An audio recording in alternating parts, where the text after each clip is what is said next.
What's up, everybody? Happy Tuesday here on the Brady Farkas Show on WDEV, AM and FM, and WDEVradio.com. We are live until 7 o'clock. Then we've got Jazz with George Thomas, Red Sox baseball tonight, pregame show 8:40. Again, live until 7. We're brought to you by Fecto Homes, your total home solution in Montpelier. We got producer Danny here in the studio with Jason Toomey. We are rocking. The technical difficulties of knock on wood yesterday behind us. The video stream is up and running as well. And I have apparently learned how to use the green screen. And oh, am I going to have fun with this? So Danny is in the main studio. Okay. I am adjacent to him. We can see each other, but we are not physically in the same room. I'm in a room that's a little less picturesque than where Danny is. So I have used the green screen, manipulated the green screen, and made it look like I am in a state-of-the-art studio. I like this thing. I told you yesterday I was going to have fun with this. I've got a background that makes me at Fenway. I've got a background that makes me at I've got a background that makes me at Gillette Stadium. I could be anywhere. Tomorrow I could be on a beach. In reality, I'm adjacent to Danny, but I look like I'm everywhere. The greens. I have no idea, by the way, how this works.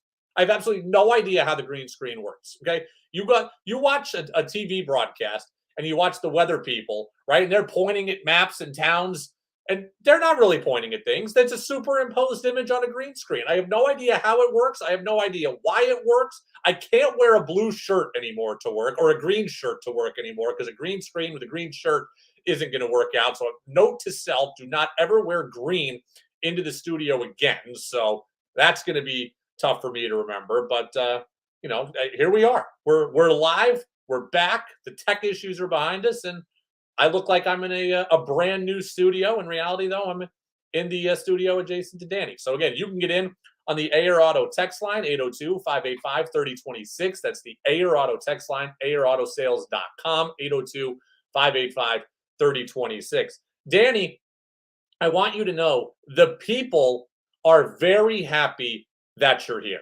Because I went through the text line last night. We read a bunch of texts about DeAndre Hopkins on the show. And when I went and kind of read through the text line after the show, there was multiple texts there about you that I somehow missed. And there were people all over the place saying, welcome, Danny. We had our guy Kevin over in South Burlington, or Kevin in Duxbury, I should say, welcome, Danny. We're pumped to have you. I'm pumped to have you. People are talking about Danny. Oh, it's so cool Danny got the job. How lucky is he? No. I'm the one who's lucky. Trust me. I feel like I just created one of those coup trades that people talk about forever, right? Like Jeff Bagwell for Larry Anderson. Like somehow I've swindled and hustled people in the WDEV hierarchy into letting Danny work with us because, trust me, I don't know that he's lucky. I know that I'm lucky. I know that we're lucky. I'm pumped to have him. And Danny, my question is, how long do you have to work with us before you start making demands? That's what I want to know, okay? And I have a question for the text line too. 802-585-3026. How long does Danny have to be with us before I put his name on the show? Because are you going to request your name to be on the show, Danny? Is that how this is going to go? Yeah, I don't know. Like SVP, it used to be the Scott Van Pelt show on radio, right? And ESPN radio was the Scott Van Pelt show. Then after a while, it became SVP and Russillo because Russillo was there. He had worked on the show. We had been talking a lot. And eventually, Van Pelt's like, I can't keep this guy down anymore. So how long does it have to be before it's Brady and Danny on WDEV or Farkas and McKivergan? That doesn't sound particularly good. I don't want to be Farkas and McKivergan. Hey, we're talking to Buster Olney here on Farkas and McKivergan. That's too long. Brady and Danny sounds better.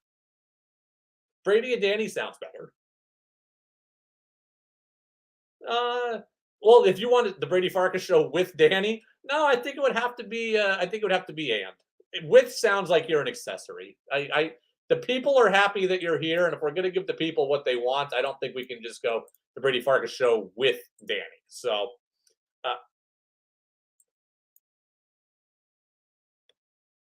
yeah. So you want to be the Brady Farkas show with Danny McKivergan? But think about how am I supposed to handle that with guests? Hey, we're talking to Tom Karen here on a Wednesday, and it's the Brady Farkas show with Danny McKivergan. The reset is longer than the interview. So no, I don't like that. It just have to be the Brady and Danny show. But I don't know if you got to be here 6 months before you earn that. If you got to be here a year before you earn that, 2 years, I don't know. But nonetheless, we're officially on the clock. And Danny is with us, and we are pumped to have him. So, again, 802-585-3026. I was going to start the show with the Red Sox, and we're going to talk a lot of Red Sox today, and Owen Kellington is going to be with us here on the show as well at about 6:15 or so. But I want to start with some very serious breaking news. And the opening thoughts on the Brady Farkas Show were brought to you by Sticks and Stuff and by Swanton Lumber, Vermont's most complete locally owned home center. Locations in Enosburg, Derby, Middlesex, St. Albans, and at Swanton Lumber. They're online at sticksandstuff.com. This is breaking news within the last 15 minutes, just into the newsroom, that UVM has fired Todd Woodcroft, the men's hockey coach. And I am reading a statement from Director of Athletics Jeff Shulman directly. I didn't know this until just a few minutes ago at the commercial break between the news and the show. So this is as fresh as it can get. I have no knowledge here other than this statement that I'm about to read you from Jeff Shulman, UVM Athletics.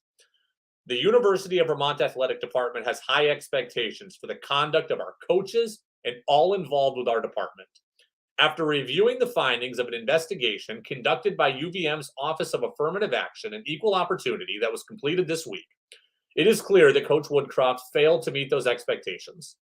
The specific conduct leading to the investigation involved inappropriate text messages with a UVM student on multiple occasions that failed to maintain professional boundaries. Earlier today, I met with the men's hockey team to inform them of my decision and to introduce Steve Wiedler as interim head coach for the 2023-2024 season. The team and I have tremendous confidence in Coach Wiedler's ability to successfully lead our program. He has played a major role in the recruitment and development of our current players and will step into this important role with the full support of our team and his athletic department colleagues. That is the statement from Jeff Shulman, Todd Woodcroft, relieved of his duties as UVM men's hockey coach. And this is, for me, a multi-pronged reaction. And let me start by saying this. Todd Woodcroft was incredible to me. And Todd Woodcroft was incredible to this show and to this station. And I will always appreciate his willingness to come on and his transparency when he came on and his willingness to answer tough questions.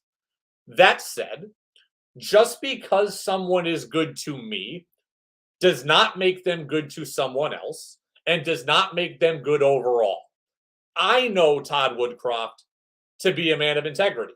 This incident paints the picture of a man who is not acting with integrity. I don't know the story. I haven't talked to Coach Woodcroft, but I fully recognize that just because someone is good to me, it doesn't mean that they are good overall or that they are good in general.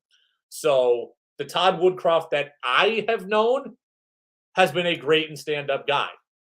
The Todd Woodcroft that is portrayed in this statement clearly wasn't acting that way with other people.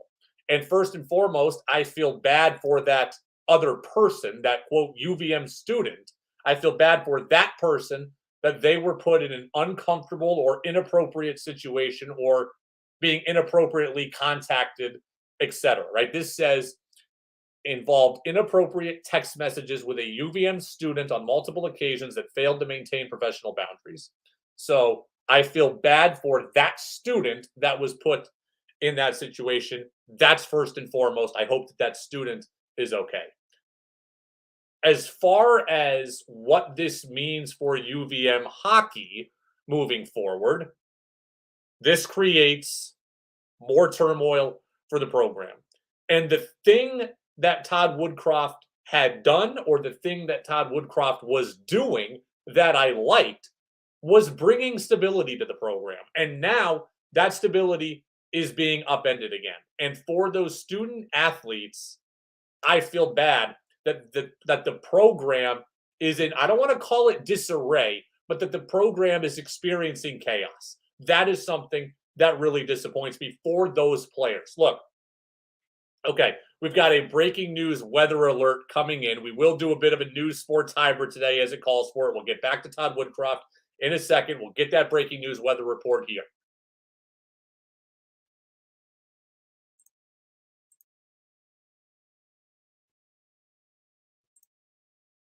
Mhm.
All right, we're back here on the Brady Farkas Show on WDEV, AM and FM, and WDEVradio.com. Again, we will do our sports show today, but we know it comes against the backdrop of what has happened last week and what is still transpiring here this week. So if there are news-related issues like weather reports to give you, we will give them to you. Back to UVM men's hockey and this stunning announcement of the firing of Todd Woodcroft. Again, the first thing that matters here is that the student who was being inappropriately contacted with or by Todd Woodcroft, the first thing is that they are okay. That's the first thing that matters, is how they feel. They were put in an inappropriate situation, according to Jeff Schulman. Again, for what it means for the program, I feel bad for the program that the program is yet again in a state of entropy. Because look at what, and entropy is a fancy word for change and chaos. I learned that recently. Look, I've been here for 7 years now, right? I moved 2016 in the summer, 2023, 7 years. And since I've been here, this is another thing within the UVM hockey program, right? And you know I'm no hockey expert when it comes to X's and O's, but I know what's gone on in the program. Okay, I got here my very first year, my first or second week on the job, there was another hazing incident at UVM, and multiple, players are getting suspended. Then you have the previous coach getting fired, right? You have Kevin Snedden getting fired. And now you have Todd Woodcroft come in, and you have COVID happen, and that season gets topsy-turvy. And now you have Woodcroft getting dismissed. And that throws a lot of chaos for these players and for this program and for this athletic department. Not all these players were a part of those other things, right? But it's just for the program in general, it is more change. And look, Coach Woodcroft was doing a good job in terms of building the program. And now Stephen Wiedler has the task of continuing the positive momentum that the program had. Again, from an on-ice and in-program perspective, right? This inappropriate conduct, similar to Ime Udoka, if all this is true, deserves to be gone. No matter how much I personally have enjoyed my relationship with Todd Woodcroft, if what Jeff Schulman says is true, like what happened with Ime Udoka, then he deserves to be gone. But from a program building perspective, what he had done, Stephen Wiedler now is tasked with trying to keep it going. Look, Todd Woodcroft recruited a lot of really good hockey players here, a lot of guys who were draft picks. Stephen Wiedler now has to try to keep those players here. He now has to try to get commitments or get recommitments from guys who are going to come to UVM. Stephen Wiedler has to keep up the things that Todd Woodcroft was doing on the international circuit that helped grow the program in terms of its recognizability, et cetera. All of that is kind of secondary to what the real issue is here of Todd Woodcroft having an inappropriate relationship. I don't want to call it relationship, an inappropriate text message strand at the very least with a student. Okay, that's the big issue here, the inappropriate conduct allegedly from Todd Woodcroft. But from a program perspective, there's a lot of stuff here that Stephen Wiedler now is walking into a hornet's nest on, right? You got to keep your current players here. You got to keep your recruits here because those guys signed up to play for Todd Woodcroft. So do they still want to come? Do they still want to stay here? Those are things that Stephen Wheeler now is insuling enough to get on the horn and try to, and try to keep this program together. Look, I've been through a coach firing before for similar things, right? Not my old coach was not messaging inappropriately to students, but he was treating people not the right way. I had awkward situations. I've had awkward, I've been through a part where, okay, the coach is being reviewed and the athletic administration is trying to talk to guys, and then the coach gets fired, and then there's a new coach there. It is a chaotic time, and I'm doing it at Division III when I was playing. I'm not doing it at high-level Division I. These guys want to be pros, and they came to a place that they thought could help them get to be pros, and now Stephen Wheeler has to figure out how to keep that momentum going. So, I mean, this is a humongous story, and I don't want to be over dramatic, and I don't want to just be hyperbolic, and I don't only want to live in the moment, but this is one of the biggest local bombshell stories in the 7 years that I've been here. Okay, we've had great local stories, right? Ellie Purrier in the Olympics and Michaela Schifrin in the Olympics and Owen Kellington, who we'll talk to later, getting drafted. There's been a lot of great stuff that's happened locally, but in terms of bombshell reports, this is, to me, I think, the tops. I can't think of one scandalous that's bigger than this, okay? UVM hockey is supposed to be the most prestigious program in the university. Okay, I think basketball has kind of passed it in clout, but it's supposed to be the biggest story at the university, the biggest team at the university. And now you have a head coach that came in from the NHL ranks that was highly respected at the time of the hire, that had done a lot of good things behind the scenes to grow the program. And now you have him fired for failing to uphold the standards of the university. And again,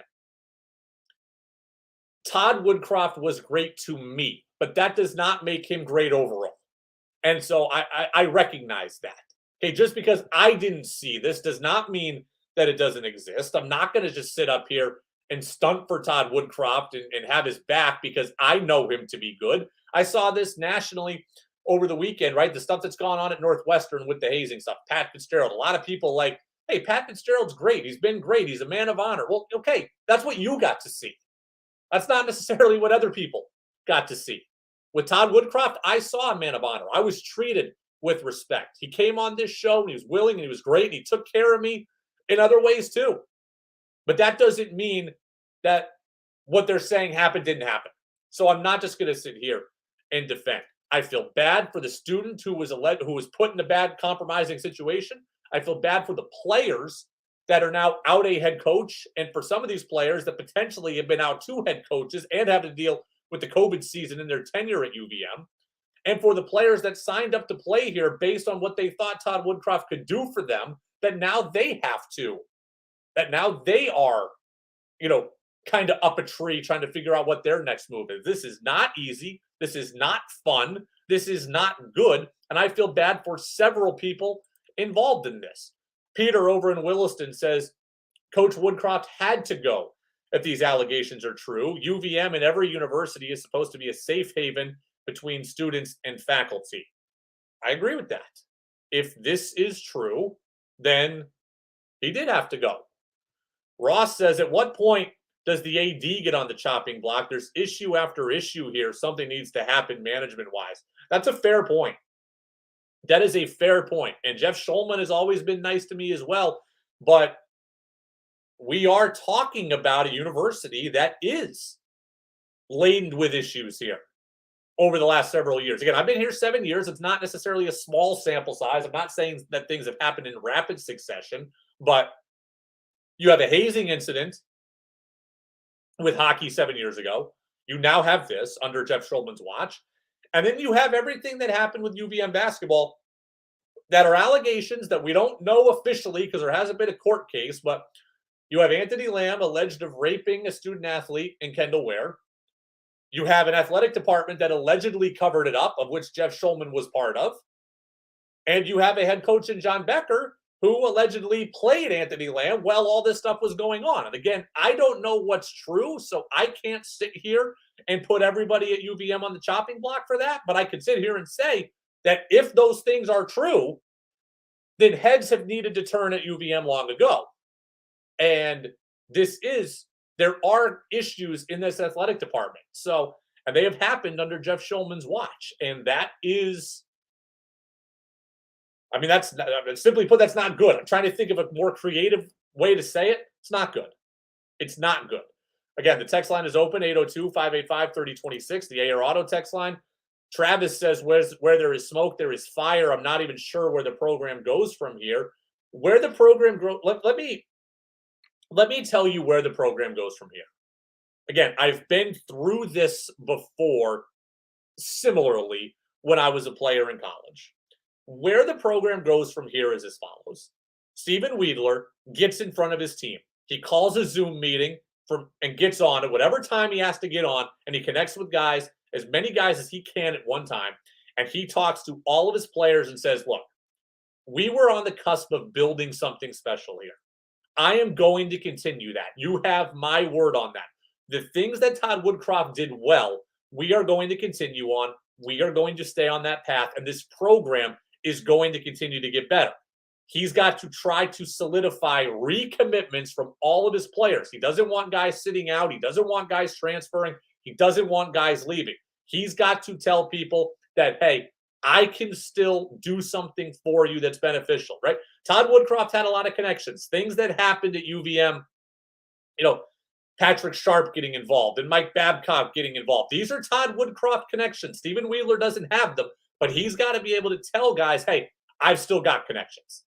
I can help you with the NHL. I can help you with the AHL. I can help you with Europe. I've coached in the World Juniors. I've got connections internationally. He's got to resell himself and this program to the current team. That is the very first thing that has to happen. The second thing that has to happen is he's got to go out and he's got to resell everybody that was set to come to UVM. He's got to call all the recruits and say, here is what happened. I am not like this. I am going to run the program properly. I am going to run the program with integrity. And this is still going to be a place that you want to go. He's got to re-recruit the 30 guys on his roster now, and he's got to re-recruit all the commitments that he's got for the next several years. This is not an easy thing. It's an unenviable task. And by the way, not to mention, well, I know if summer just started, I mean, we're talking about kids being back at school here in a month and change. Kids are going to be practicing here in a month and change. So there's not a lot of time to do this. But Stephen Weidler needs to resell everybody in his program that this program is still a place to be and that this place is a place that they want to be. TJ says, so now tell me how John Becker still has a job. Schulman must go. Man, this is a really tough look for everybody involved, right? It's a tough look for Todd Woodcroft. Excuse me. Tough look for Todd Woodcroft, who has done something wrong, who has committed an impropriety, right? So it's a tough look there. It's a tough look for Jeff Schulman that another issue has happened on his watch. And then the question about John Becker is fair. Again, I do not know what is true with Anthony Lamb. I do not know what's true. But if what happened with Anthony Lamb is true, it's fair to ask the question of, well, if you're going to fire Todd Woodcroft right away, why is Becker allowed to still be here? If what happened with Lamb is true, then it's fair to wonder, hey, you're going to fire Woodcroft instantly, but Becker still has a job. Why is that? It's fair to wonder that. Absolutely fair to wonder that. It's also fair to wonder, as we have said on this show, that if what happened with Anthony Lamb is true, why is anybody still there, Schulman included? Tex says, UVM is covering up more stuff when it comes to the UVM basketball program. There have been other allegations against UVM basketball players. There's no doubt about that. But, again, when you don't know exactly what is true, it's hard for me to come in here and speculate about things that are as serious as rape. But, it is a bad look this is a bad look for everybody. And again, the biggest thing, and I don't want to get lost in the shuffle, is just the student that was allegedly, or I guess I don't even know if it's allegedly, but that they say was being inappropriately contacted by Todd Woodcroft. The biggest thing is that they're okay. They're the first and foremost concern that they're comfortable going back to school. The second thing is now, from the program's perspective, how do you move forward? Text comes back in and says, "You are right about that, Brady. It's sorry to put you on the spot about UVM basketball." It's fair to ask the question that if you're going to fire Todd Woodcroft instantly, if what happened with the UVM basketball program is true, why is Becker still here? That's fair, right? You tend to see people that fire everybody instantly or have a really long leash with everybody.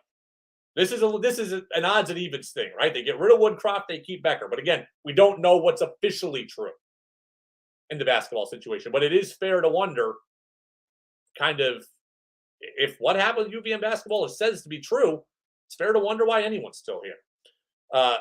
Travis comes back and says, "Thanks, Brady, for your outlook. Talk about an uphill battle, especially the bad look, not updated facilities that have losing seasons as well."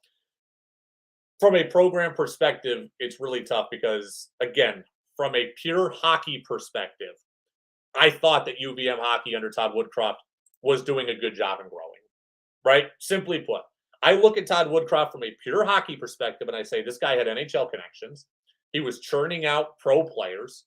He was getting draft picks. He was getting guys drafted. He's getting guys who are recruited, or he's recruiting guys that are draft picks. He's sending guys to play in the World Juniors. He's recruiting in a much bigger base, right, from all over the world. Todd Woodcroft is bringing in guys not just from the U.S., not just from Canada, but bringing in guys from Russia, bringing in guys from Eastern Europe. He had connections in Sweden. Todd Woodcroft was selected to coach for Sweden's Olympic team. I mean, there's a lot of things he was doing here to give UVM a bigger profile and give these athletes a bigger profile. That is very hard for Steven Wiedler or anybody else to replicate. So the job of replacing Todd Woodcroft hockey-wise is a very difficult one in terms of growing the program or keeping to grow the program and giving it a bigger footprint. But if you're asking me what does Steven Wiedler do in the immediate aftermath, it is just as simple as you got to get on the phone or get on Zoom with your team and convince them. Because now you've got a bunch of guys that came here to play for Woodcroft, that came here to play for those opportunities that I just outlined. And Steven Wiedler has to be able to tell them that, hey, I can still get you those things. And that is an uphill climb. And then you got to get on the horn with as many recruits as you've got and do the same thing. This is not a easy thing for Wiedler. It's not an easy thing for the players. It's not an easy thing for the program. And this is a dark day in UVM hockey. It's Steven Wiedler. I believe we've had him on this show before, and I believe I liked him, and I've met him before, and I believe him to be good. This is not saying that he can't do this, but it certainly is difficult.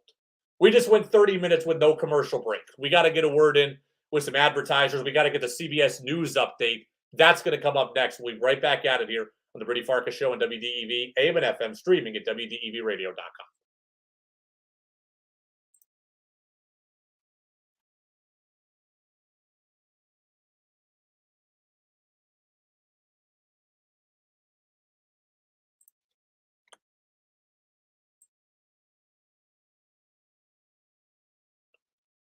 Nope, you go 3 and then a 2-minute break, of which I'm going to deal with here in a minute.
Danny, you're supposed to play the break there.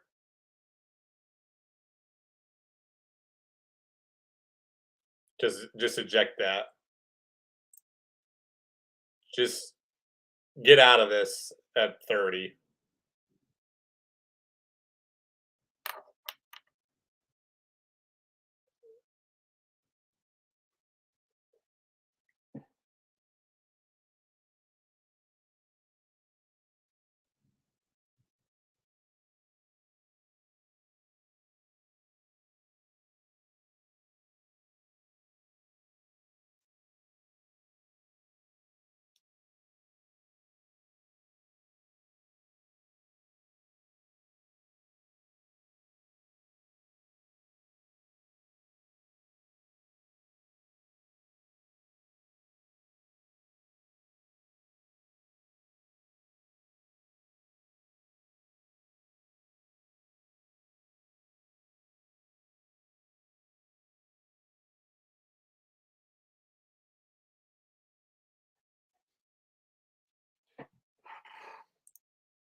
Welcome back in, Brady Farkas Show right here on WDEV AM and FM, WDEVradio.com. We will have Owen Kellington with us here in about 15 minutes, but I got to continue on with this UVM men's hockey story. Todd Woodcroft fired for allegations of improprieties, inappropriate text messages with a student. His attorney has now responded here. I'm getting this from Noah Searson of NBC5, our friend over there at one of our TV partners, who puts this statement from the attorney out on Twitter, says, and I read it in full: "We vehemently disagree with the process and the findings of a proceeding that lacked fundamental fairness and due process.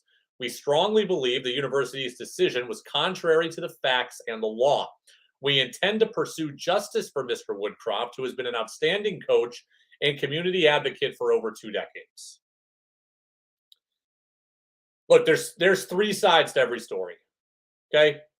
In this case, there's UVM's side, there's Woodcroft's side, and there's the truth, right? And we're trying to get to the bottom of the truth. And if what UVM says is true, then Todd Woodcroft deserved to be fired. Again, as much as he's been good to me, as much as I have personally liked him, if what they have said is true, then he deserves to go. Now, Woodcroft comes back and says, I am going to fight this. And that's interesting too, and it's certainly noteworthy. I'm not sitting here and saying he's innocent. I'm not sitting here and saying he's going to win. I didn't know about the story until 5 minutes before the show. So I had no idea anything behind the scenes on this, and I really don't want to speculate on something so serious. But, I mean, they're going to fight this, right? They're fighting here for something, and I don't know what they're fighting for. Are they fighting to get Todd Woodcroft his job back? I doubt at this point that Todd Woodcroft wants to work for UVM again. My guess is that he's fighting solely to clear his name. That would be my guess. When they say we will pursue justice for Mr. Woodcroft, my gut tells me that he just wants his name clear. Todd Woodcroft has been a coach for more than 20 years. He's been a coach in a lot of different spots, and we had never heard any instances of impropriety from any of those spots, right? He got the job at UVM for a reason. Good coach, good connections, good clean resume, right? We never heard anything other than that through the process, right? He's coached for Sweden at the international level. He's coached for Canada at the international level. He's coached at junior tournaments. He's coached in international competition. He's coached at the pro level. We had never heard anything bad about Todd Woodcroft. It doesn't mean that something bad hasn't happened now, but we hadn't heard anything bad before. So my guess is when they say pursue justice, they want to clear his name. I don't think he wants the job at UVM. That would be me, at least. I can't speak for him. But if I'm going to fight this, if this is Brady Farkas fighting something, I don't want to ever work for you again. I just want my name clear. Right? That's how I would feel. I imagine that's how a lot of you would feel. 802-585-3026 on the AR Auto text line. And then somewhere in there, there's money too, right? Todd Woodcroft has a contract. I'm sure that contract is being voided for alleged improprieties. I'm sure he wants some money and he wants his name clear so he can go coach again and kick UVM's backside someday. That's what I imagine would be a win for him. There's their side, there's his side, and there's the truth. But let's understand this. Again, just because Todd Woodcroft is nice to me doesn't mean that he's not guilty. And just because he's been innocent for 20 years before doesn't mean that something bad didn't happen here, right? Ime Udoka got a job at the Boston Celtics. Ime Udoka had, to our knowledge, a pristine resume. Ime Udoka was a good coach who was well-liked, who was seen as a good teammate, as a guy who could develop talent and coached in the G League and worked his way up.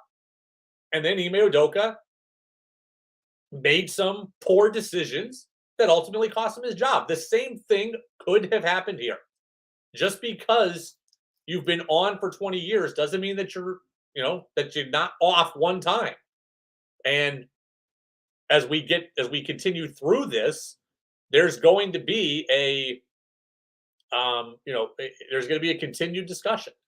802-585-3026, AR Auto Sale text line.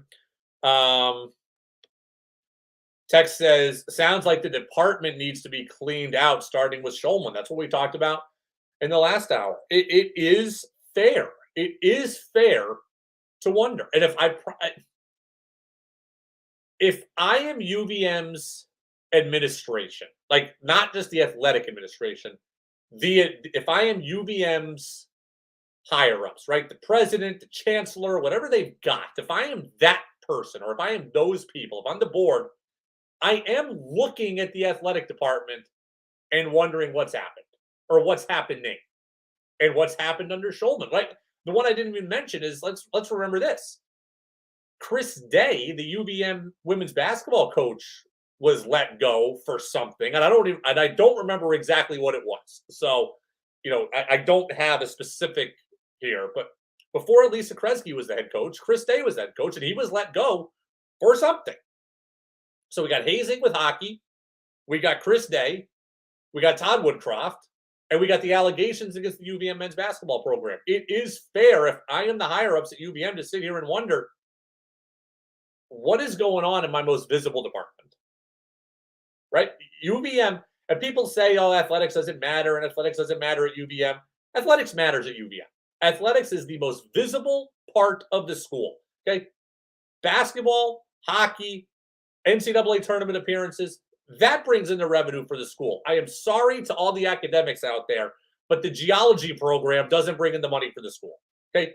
Athletics brings the money in for the school. So if athletics is my most visible thing, it's fair for the higher-ups to wonder what has gone awry under this leadership over the last several years.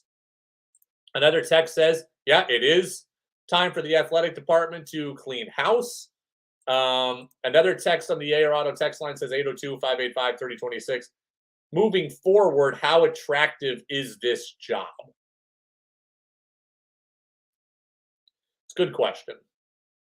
I think it's very attractive, right? I think this job is very, very attractive. I mean, look, number one, it's in the best conference in the country, right? UVM is in Hockey East. There's an instant prestige that comes with that. UVM also is in a beautiful place, right? Burlington is beautiful, So you've got a great location. You've got a great conference. You've got good program history in terms of you've been to the Frozen Four a couple of times. You've won conferences a couple of times. You've got NHL alums that will back you, right? Several of them. Whether we're talking about Marty St. Louis, whether we're talking about Dom Ducharme, whether we're talking about Torrey Mitchell, whatever, you've got pro guys who have played at UVM and succeeded at the NHL. So you have a good alumni base. And right now, you're starting at the bottom. And when you are a coach, starting at the bottom is an attractive thing, right? It's very hard to rebuild, but there's nowhere to go but up. When you start at the top, you have to maintain, and that's very difficult as well. So, this job would be very appealing. And right now, it's going to be very appealing to Stephen Wiedler. It's going to be his job right now to lose, I imagine. If he does well, then the job's going to be his. If he doesn't do well, then they'll open it up, and I think they'll have a great bevy of suitors like they did the first time, right? The guy who was at American International, I think his name was Eric Lang, I think. He was one of the finalists for the job the first time. Then you had Woodcroft. There was talk about getting the assistant coaches over at, big school places like Boston University. I mean, the job was highly desirable the first time. Marty St. Louis gets fired from the Canadiens. I would say he would have a chance at the job. So the job, I believe, to be very appealing. I don't know who will get it ultimately, but the job is appealing. Tex says, I don't think Becker and Schulman have been fired because of increased revenues or even reprimanded yet. I don't want to go too far down that rabbit hole because, again, I don't know what's true and what's not. But as I recall, UVM has had a administrative change in the last few years, right? So not all of this has happened under one president's watch, right? President has gotten hired, and you bring in, you come in as president. The first thing you're looking at necessarily is not the athletic department. You get hired, you have the job for 2 or 3 years, you're working on a bunch of other things. So if all this had happened under one administration, I think there'd be more of a quizzical eye at the athletic department. But when you have multiple administrations involved, I think that they've been able to skate by, for lack of a better term. It is the Brady Farkas Show, WDEV, AM and FM, and WDEVradio.com. I want to talk a lot about the Red Sox. I promise you. That was up until 5 minutes before the show. We're doing the show with no notes right now. I am meticulous here on my note building for this show. We're doing the show with no notes because this broke right before the show. I got a million things on the Red Sox that I want to talk about, but I do have to get to our interview for the day because he's been kind enough to join us and kind enough to wait for us as we get through this. We're going to go out to the phone line now. We're going to talk a little baseball with our guy, Owen Kellington. Owen Kellington is a Vermont native. You remember that 3 years ago, drafted in the 3rd round of the Major League Baseball draft by the Pittsburgh Pirates. For nearly 3 years to the day of him getting drafted. He's playing in Single A right now with the Bradenton Marauders. Again, the U32 product. Owen Kellington is with us now on the phone line. Owen, thank you for being with us. How are you?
Absolutely, always. Owen Kellington, U32 product and Montpelier native, and a third-round pick of the Pittsburgh Pirates, now making his headway into single A right now. And really, again, my hearts are with everybody who's been affected by the flooding and by storm damage and continued rains that are in some of places, maybe even in your area right now as we speak. I know everybody is on edge about this.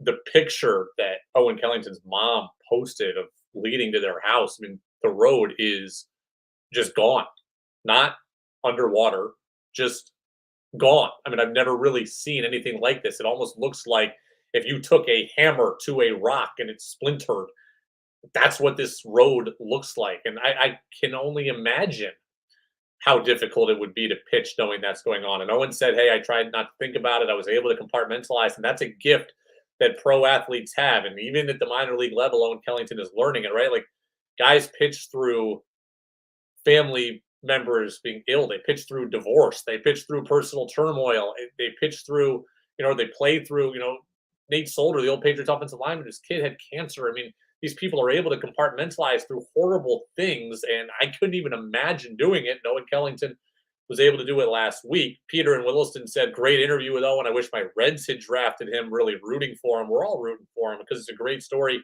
for Vermont and a great rallying point for the state. And a bunch of things really stood out to me from what Owen Kellington said. But the trade deadline, man, that has got to be such an unnerving thing for a minor league player. And he said, I don't really think about it because I haven't really been through it. And again, I don't think Owen Kellington, knock on wood, is going to get traded this year. I don't.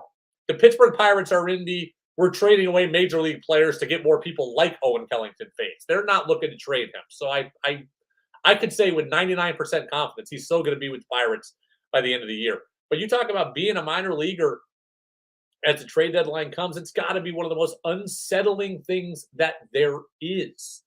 And the other thing that stuck out to me was Owen Kellington talking about analytics. And I've thought about this a lot. He said at the beginning of the year, I was looking at everything. And now I'm looking at a little less and just playing to me. There is a fine balance here. There is a delicate balance here. And we used to call it when I was playing paralysis by analysis. And that's where these guys can be at right now. And Owen Kellington said, look, at the beginning of the year, I was trying to do what the sheets told me. I'm trying to pitch to guys' weaknesses. Well, eventually I started pitching to my strengths. And again, that is a balance. And I think we see that at the major league level. And I remember this will always stick to me. And I don't know why this particular case sticks out to me. But Sonny Gray, who now pitches for the Minnesota Twins. Sonny Gray made the All-Star team this year. And Sonny Gray's really good, right? He's really good for Oakland. He's really good for the Reds. He's really good for the Twins. Where was he not really good in his career? Well, he was not really good with the New York Yankees. Why?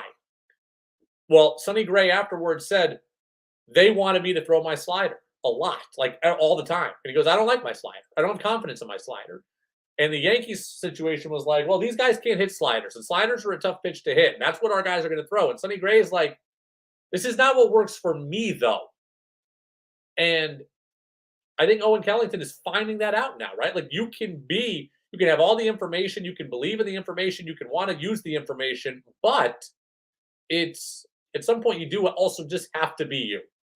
You also just have to be you. So the full interview with Owen Kellington is about to be posted on the Brady Farkas Show podcast channel. I will take care of that at the commercial break. We will have the full show podcast available for you as well after the show. Someone brought it to my attention yesterday on social media that I actually put up the wrong thing in the podcast channel. That has been fixed. I had put up the Tom Caron interview twice yesterday instead of one interview and the one show. So the show from yesterday is now up. If you feel like going back, it has been fixed on our podcast channel on Apple Podcasts, Spotify, and WDEVradio.com.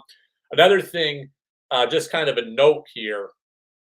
When the Celtics season ended, I admit, I started to do a bad job on social media, right? My Twitter account, at WDEV Radio Brady. I take pride in posting highlights from our show, posting information from our show, posting clips of our show, trying to get our show out there and trying to get you to interact with our show. After the Celtics season ended, my Twitter channel kind of went dark on that stuff. I've been on Twitter, but I haven't been posting as much That's going to change again starting today. We're going to put up the clips about my thoughts on Todd Woodcroft. We're going to put up the Owen Kellington clips, Tom Karen clips from yesterday. I've got those as well. So we're kind of getting back into our grind in social media land. And again, with the Patriots starting, it's a good time to do it as well.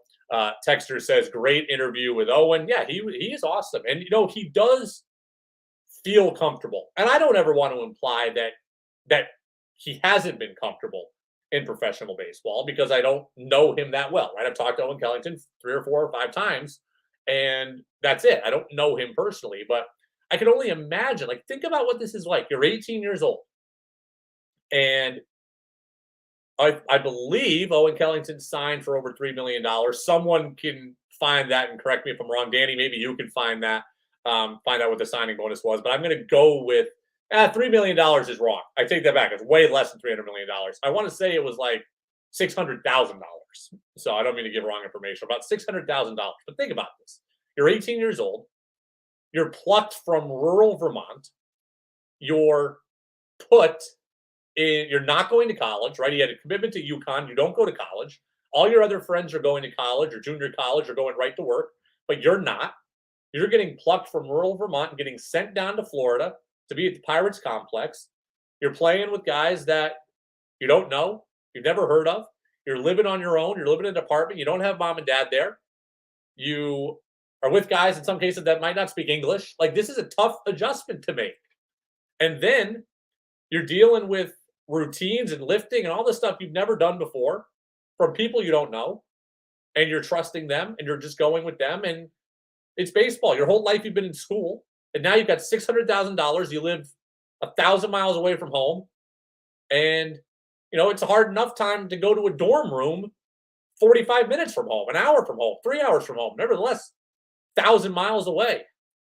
Leave all your friends behind. That is tough. But Owen Kellington sounds comfortable. He sounds like he's in the world of professional baseball and sounds like it's resonating with him. And again, we wish him success. He's having a good year. A couple relief outings at the beginning of the year, but now a full-fledged starter in the Pirates organization. And it makes sense about the pitch limit, the pitch limit and the innings limit. A guy who'd been hurt a lot of last year. I think he threw 10 innings last year. He's already thrown 50 this year. So what are they going to get him to? 70, 80? I don't know. But you want to develop the kid, but you don't want to put him in a situation where he's going to get hurt. So Owen Kellington, great as always. Interview available at commercial break on our podcast channel. I'm going to get that put up ASAP. Danny's done a great job at already getting the interview cut up and kind of put in our shareable files here. So we'll get that interview going. And again, the podcast will be available after. Jazz with George Thomas is coming up after me. That's on from 7 until 8:40. And then Red Sox baseball goes until pregame show at 8:40. First pitch, 9:40. They'll take on the A's again.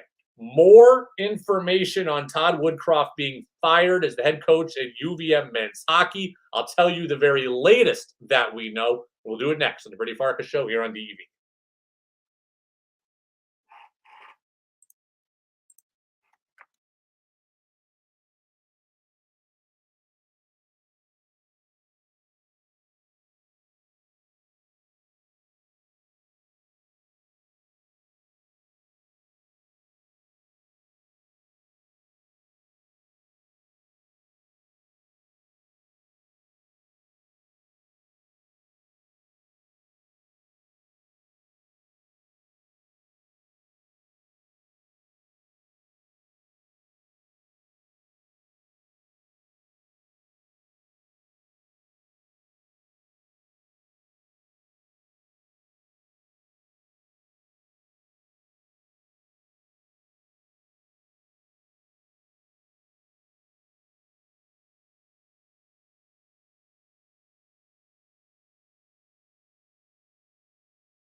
We're back in Brady Farkas show right here on WDEV AM and FM and WDEVradio.com. We're continuing on with this bombshell report that broke right before the show that UVM men's hockey coach Todd Woodcroft has been dismissed. If you are just joining us today, this came out about 5 minutes before the show. I will read you the statement from Jeff Schulman that says the University of Vermont's athletic department has high expectations for the conduct of our coaches and all involved with our department.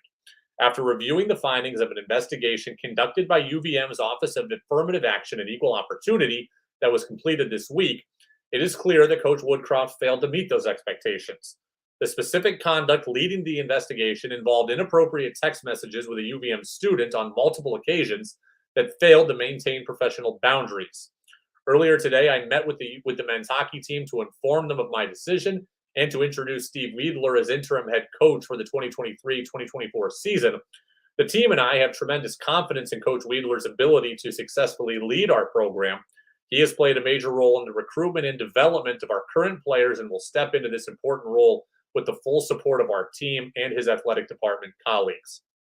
This is a massive story, a UVM program that has undergone a lot of change in the last few years with firing Kevin Sneddon. Well, okay, he resigned. He stepped down, but they were going to get rid of him anyways. So nonetheless, Kevin Sneddon leaves, and now you bring in Woodcroft to deal with COVID, and now you're going through another coaching change. There's just been a lot of tumult in this program. I feel bad for the student for the student in question on the receiving end of these alleged text messages from Todd Woodcroft. I feel bad for the program that is going through this chaos and going through this change, because this is not easy. I have been there from my own college career where I had a coach fired going into my senior year, a guy who I played for 3 years, and just kind of the upheaval.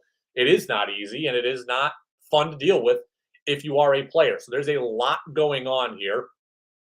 Woodcroft's attorney said they're going to fight this, and now Katie Strang, who I have to admit I don't know, she works at The Athletic. She is an investigative reporter, the senior investigative writer at The Athletic, and I'm definitely going to try to get her on. I'm going to reach out as soon as the show is over. But she says that sources have indicated that the investigation into Todd Woodcroft has been going on for quite some time. She said she spoke to Woodcroft on July 7th and asked whether or not he was under investigation. He said, quote, "No, that is not accurate." Then on July 10th, Katie Strang sent an email to the athletic department. A UVM spokesperson said that they would not comment on that. So we learned about this 5 minutes before the show. Evidently, Katie Strang knew about something back on July 7th. So at least 11 days, kind of this story has been brewing. And certainly more than that, it sounds like, if what Strang reports is right, that they've been investigating Todd Woodcroft for some time. It's a sad day for the program. It's a sad day for the players of the program. It's a sad day for the alumni of the program. And it's a sad day for the fans, too. And unquestionably a sad day and a sad situation for the student who was allegedly involved in the text messages. That goes without saying. It's a sad day for the fans, because UVM hockey fans are so passionate, and UVM hockey fans so badly want UVM hockey to be relevant, and so badly want UVM hockey to be good, and so badly want to restore old glory. And Todd Woodcroft was seen as a guy who could do that, and now the program is again in kind of a state of disrepair. And look, this is not a secret. Everybody knows this. Todd Woodcroft himself knows this. I like basketball more than hockey. I personally care about UVM basketball more than hockey. And I have talked with people, and I have debated with people about which program is better, about which program means more, about which program is more prestigious, about which program deserves more stuff. And my answer is usually basketball. But the people who fight me on that, the passionate UVM men's hockey fan, I feel bad for you today that the hope that you have had has been shattered. because I've had this debate with people, I've had this fight with people, I've had this discussion with people, and UVM hockey guy or gal so badly wants the program to be, quote, back, that this is not back, this is a step back. And this is a problem. And it's disappointing for fans and for the community who have bought in to Todd Woodcroft. And I was one of them. I told you on multiple occasions that I thought Todd Woodcroft was the man for the job. And you know what? Hockey-wise, I believe that he was. But the job goes beyond hockey. Okay, I will never forget this, right? You know that I coached college baseball for a couple of years at a junior college level, nothing like Division I. But when I was thinking of getting into coaching, I talked with a Division III basketball coach that I had known fairly well. And I talked to him about coaching. And he said, Brady, coaching is like 10% of the job. Other things make up 90% of the job. So I believe that Todd Woodcroft probably was the right job, or the right coach rather, for the hockey portion of the job. And he seemed to be the right guy when it came to recruiting. And he seemed to be the right guy when it came to international development. And he seemed to be the right guy when it came to pro development. I believe that all of those things are still true today. But within that other 90% that's not coaching, there's also running the program the right way. And there's also being a man of integrity. And there's also being a good steward for the university. And just because you did all that other stuff right, if you ignore that last piece, that doesn't mean that you've done a good job. And I think Todd Woodcroft was great for the program in a lot of ways, and he gave justifiable hope to UVM fans in a lot of ways. But if you're not doing everything from the integrity standpoint, then you're really doing nothing.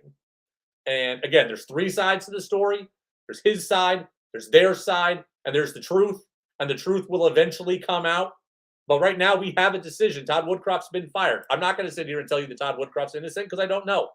I'm also not going to sit here and tell you that Todd Woodcroft is undeniably guilty because I don't know. But if what they say has happened, then Todd Woodcroft deserves to not be there. And again, great to me, great to this show. He asked me last year to be the MC of the UVM, of the Vermont Hockey Coaches Clinic, in which more than 50 coaches were there from around the state of Vermont to learn how to be better hockey coaches. He was even great at the community engagement stuff. Okay, he was great at a lot of things. But if you're not being great at everything, or at least you can't fail at being a man of integrity and having professional boundaries. And if what they're saying is true, then Todd Woodcroft failed in that way. It is the Brady Farkas Show on WDEV, AM and FM, and WDEVradio.com. Red Sox baseball comes up here at 8:40. Jazz with George Thomas is coming up next.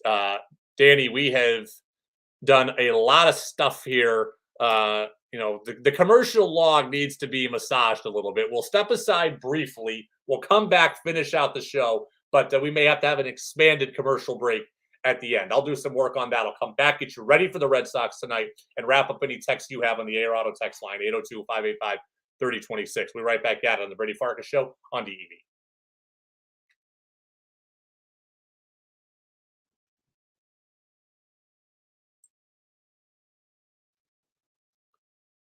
Debating. I'm moving some things.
Welcome back in, Brady Farkas Show right here on this Tuesday, WDEV, AM and FM, WDEVradio.com. This has been a loaded show. I invite you to go to my podcast channel when the show is over. Search for the full show podcast, Apple Podcasts and Spotify, or at WDEVradio.com.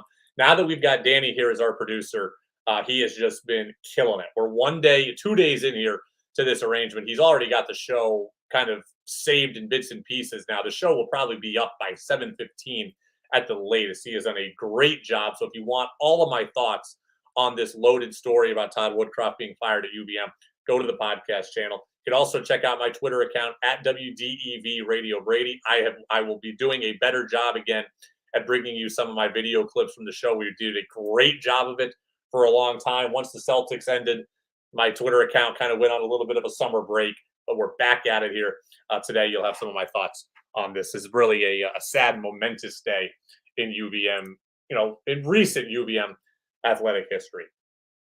We didn't get into anything I wanted to get into Red Sox-wise today, which is fine because you guys were carrying the conversation on the AR Auto text line. But the Red Sox do play today against the A's. They won yesterday, 7-0. And I just want to say I loved yesterday's game. I absolutely loved yesterday's game. At the end of the day, it looks like a run-of-the-mill 7-0 blowout. But to me, it was so much more than that because there were so many interesting nuances of this game that made the Red Sox look really good, right? Again, it looks like a 7-0 blowout against an awful team. But the game starts 2 pitches in. Jarren Duran with a hustle double. Like, remember last year, Jarren Duran, that fly ball that Raimel Tapia hit as a member of the Blue Jays? The Red Sox got beat like 27-1 or something like that.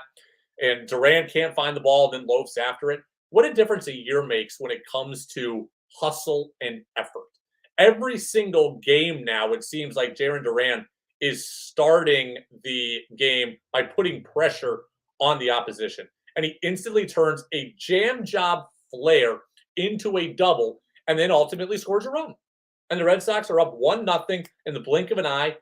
And I love that. I love Brendan Bernardino, who gets a double play ball, right? The A's have a chance in the first inning to answer. Bernardino comes in, as the opener, gets a double play ball, threat averted. A's never get another chance. I love that. I love Connor Wong getting a big hit, multiple big hits. I love Pivetta. Of course I love Pivetta. 13 strikeouts yesterday over 6 innings, no hits over 6 innings. I mean, that's awesome for a guy who got demoted to the bullpen to now be throwing 6 no-hit innings with 13 Ks. I don't care who it's against. I don't care if I'm in the box 13 times in a row. To get 13 strikeouts is darn good. Curveball good, slider good, fastball good, velocity good, attitude good, execution good, all of it. And again, I don't care if it's against the A's. You strike out 13 major league hitters over the span of one game, you've done something pretty special. And the Red Sox now are in a special spot, only 1.5 games back. Sox are going to take on the A's tonight, 8:40 pregame, 9:40 first pitch. Tomorrow, day baseball, 3:37 pregame. So that means there will be no afternoon news service. There will be no Brady Farkas show tomorrow. So we'll be back at it again on Thursday. Me and Danny, go check out the podcast channel. Stay safe, everybody, in these continued rainstorms. Jazz with George Thomas is next.